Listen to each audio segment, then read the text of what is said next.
আসসালামু আলাইকুম। শুরু করলাম সকল আল্লাহর সৃষ্টি সকল জীবের কল্যাণে উদ্দেশ্যে দোয়া করে আমরা এখন স্টেশন রোড থেকে আসতেছি উত্তরার দিকে। তো স্টেশন রোড থেকে যেই হাই ওভার ব্রিজটা করা হয়েছে সেই ব্রিজের উপর দিয়ে আমরা আসতেছি। তো ব্রিজটা দেখেন, এই বৃষ্টির দিনে সাইড দিয়ে পানি জমে আছে। তারপরে মাঝে মাঝে দেখা যাবে এই যে বাংলার টেসলা, দেখেন বাংলার টেসলা এখন ওই ব্রিজের উপর দিয়ে আসা যাওয়া করতেছে। মানে কি বলবেন, পৃথিবীর অন্য কোনো দেশে পান আর না পান, বাংলাদেশে এটা ঠিকই পাবেন। তো যাই হোক, টুঙ্গি আসার পরে দেখি বাসগুলার এই অবস্থা। হ্যাঁ, সবগুলার কালার তো জ্বলে গেছে কই যে গেছে কে জানে। আমি একটু বামে যাব, আমার একটু সাইড দেন। এই আফা সাইড দেন, সাইড। যাক, বামের রাস্তাটা পাওয়া গেছে। দেখেন মানুষের কি দুর্ভোগ, কত দূর উপরে বাসটা নামায় দেয়, এরপরে মানুষ হাঁটতে সেই নিচে চলে যায়।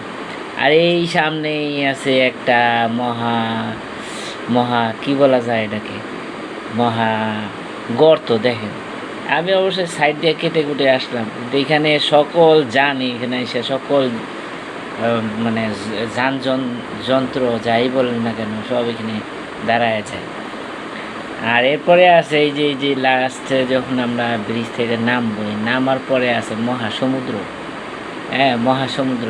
এইখানে যে 18 বছর যেটা যে কাজ চলতেছে এইখানে মেরামতের কিছু নাই। উপর দিয়ে কত সুন্দর ফ্লাইওভার কত কিছু করে ফেলছে, কিন্তু এইখানে সামান্য একটু রাবিশ টাবিশ দিয়া, একটু বালু টালু দিয়া, একটু ডইলা মুল্লা দিব, হে ডইলা মুল্লা দেওয়ার মানুষটা আসলে খুঁজে পাওয়া যাইতেছে না। তো যথাযথ কর্তৃপক্ষের কাছে আমি অনুরোধ জানাই এই কাজটুকু যাতে অন্তত করে। আমি এখন চলে যাচ্ছি বামের রাস্তাটা ওই যে হালকা পাতলা ভাঙা আছে, বৃষ্টির দিন, বৃষ্টি ভেজা রাত। তো বাংলার টেসলা আমি ফ্লাইওভারেও দেখে আসলাম, সাব রোডেও দেখি। সাব রোডের সমস্যা নাই, চলুক, রাস্তাটা অনেক সুন্দর আছে। সাব রোডে আসলে বাংলা রিক্সাও চলে, আপনার ওই অটো রিক্সাও চলে। তো এই অটো রিক্সাগুলো বন্ধ করার জন্য যা সরকার অনেকভাবে পদক্ষেপ নিয়েছিল, এই কোনো পদক্ষেপই যেন কাজ করে না।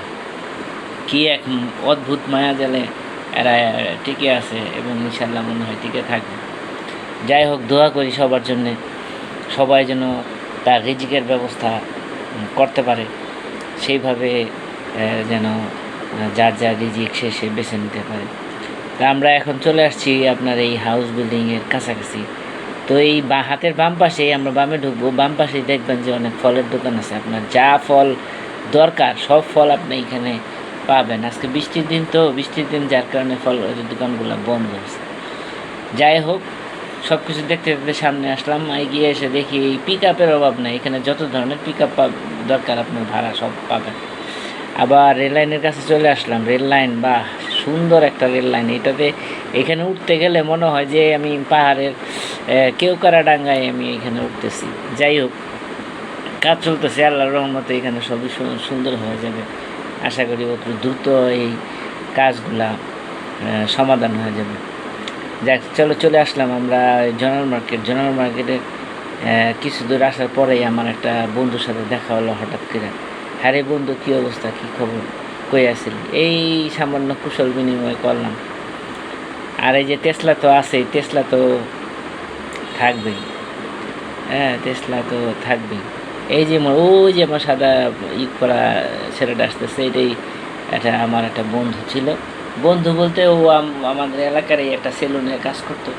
তো আমার চুল সবসময় ও একটু সুন্দরভাবে আরামায়েশভাবে ম্যানেজ করে দিত। যাই হোক, ভালো থাকো বন্ধু। এই যে ফলের দোকান থেকে আমরা একটু সামনে পার হলেই টেসলা তো এটা থাকবোই, এটা তো ভিডিওতে তো রাখতেই হবে, কারণ আমার তো কেউ সাইড দিবে না। ওরে যতই আমি সাইড দেওয়ার চেষ্টা করি, মনটা কয় যে ধাক্কা দিয়া জায়গা, কিন্তু না, আসলে যাওয়া যাবে না। যাই হোক, আমি কেটে কুটে যাওয়ার চেষ্টা করতেছি, কিন্তু রক্ত বেরোচ্ছে না। যাচ্ছি। যাই দেখি কত দূর যাওয়া যায়। ওই যে দেখেন, ওই যে আরেকটা ইসলাম মারলো উডের সামনে দিয়ে। মানে পাওয়ার পাইলে কি আর হয়, যার পাওয়ার তার কাছে। ওর পাওয়ার দেখাইছে, ও ওর সামনে দিয়ে ফুরুত করে মেরে দিছে। যাই ওই রিক্সাটা হয়তো বামে গেল, এই কারণে আমি সাইড পাইছি, নাহলে জীবনেও সাইড দিত না আমারে। আস্তে আস্তে জনগণ মার্কেটের এই রাস্তাটা অন্তত পরিষ্কার পরিচ্ছন্নতা দেখা যায়। আগে আরও ভালো পরিষ্কার পরিচ্ছন্নতা ছিল, একটা ভ্যানের দোকানও ছিল না। তবে এখন ইদানিং ভ্যান ট্যান সবই দেখা যায় রাস্তাঘাটে চলতেছে। যাই হোক, দোয়া করি যাতে যে যানজট মুক্ত একটা এলাকা হোক, এই আশায় আমরা করি। আবার দেখেন এই যে কি আর বলবো, আবার আরেক রিক্সার আরেক টেসলার পিছনে চলে আসলাম।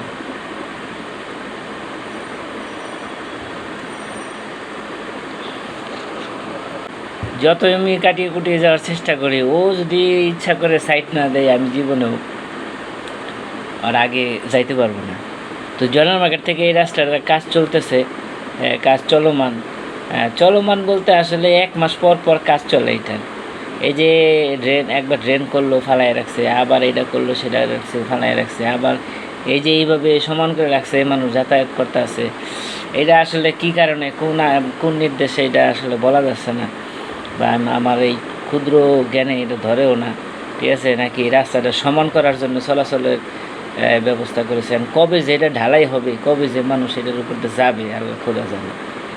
এই এসে গেছে একটা রিক্সের স্থানে। এখানে একটা ছোট চৌরাস্তা আছে, এখানে প্রায় অ্যাক্সিডেন্ট হয়। তো কাছাকাছি আমরা আমাদের রাস্তায় ঢুকে গেছি। রাস্তাটা অনেক ভালো, পরিষ্কার। এই আরে দুইটা, একটা লোকের দুইটা পাই নাই, রাস্তার ধারে বসে আছে, ভিক্ষা করতেছে। আমাদের এসব লোকের অবশ্য দান করা উচিত। দান করবেন যেখানে এরকম পঙ্গুত্ব লোক দেখবেন, অবশ্যই কিছু না কিছু দান করবেন, যাতে আপনার রাস্তাঘাটের বিপদ আপদ কেটে যায়। আমরা চলে আসছি আর একটা ভাঙা জায়গায়। এইখানে আজীবন ভাঙা, এখানে আজীবন ভাঙা। কে যে এইখানে কাজ করছে এবং কতটুকু যে মেরামত করে দিছে, আল্লাহ খুদাই ভালো জানে। যাকে ভাঙাচোরা এগুলো সব পার করে আমরা চলে আসছি আমাদের বাসার কাছে। এই আমাদের বাসা।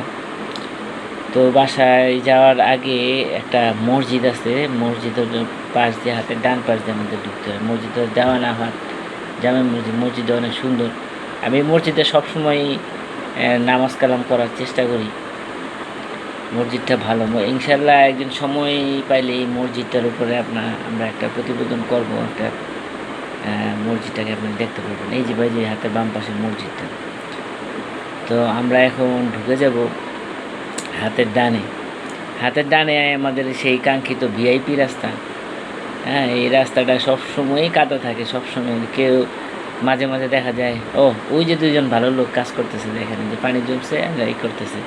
অনন্ত আর যে হাসানের, দুজন মিলাই রাস্তাটার কাজকাম টুকটাক করে। যাই হোক, এই পানিটা জমছে, পানিটা যাতে ছাড়াই দিয়েছে, এটা আমাদের জন্য ভালো, চলাচলের জন্য ভালো। ধন্যবাদ অনন্ত, ধন্যবাদ হাসান, তোমাদের দুইজনকে। হ্যাঁ, ওই যে আমাদের একটা ডাক্তার সাহেব, হোমিও ডাক্তার, যার কাছাকাছি চলে আসছি আমাদের সেই মানে ভিআইপি রাস্তা দেখার জন্য। আপনাদের ধন্যবাদ, ধৈর্য সহকারে আমার ভিডিওগুলো, আমার এই কথাগুলো যে শুনতেছেন, আর এই পচা পচা রাস্তাগুলো যে দেখতেছেন, এর জন্য আপনাদের কাছে আমি ক্ষমা প্রার্থী। আমি আমার বাসার সামনে চলে আসছি। এই যে the city residential model school, এইটাই আমার স্কুল। আপনারা একদিন এসে স্কুলে ভিজিট করে যাবেন। স্কুল প্লাস মাদ্রাসা, এখানে আমি আমার ছেলেদেরকে স্কুলের শিক্ষা দিয়ে থাকি, এবং সাথে সাথে মাদ্রাসার ইসলামিক যতটুকু নিয়মকানুন শেখানো দরকার ততটুকুই আমরা এখানে দিয়ে থাকি। একজন মুসলমান হিসেবে যতটুকু আমাদের ইসলাম সম্পর্কে না জানলেই নয়, সেই ব্যবস্থাটা আমি আমার স্কুলের ছাত্রদেরকে বাধ্যতামূলক এখানে করে দিয়েছি। স্কুলের ভিতরে কিছু দৃশ্য আপনাদেরকে দেখাবো ইনশাআল্লাহ পরে আরেকদিন। আজকের মতো এখানেই বিদায়। আসসালামু আলাইকুম। সবাই ভালো থাকবেন। আমার চ্যানেলকে অবশ্যই সাবস্ক্রাইব করবেন।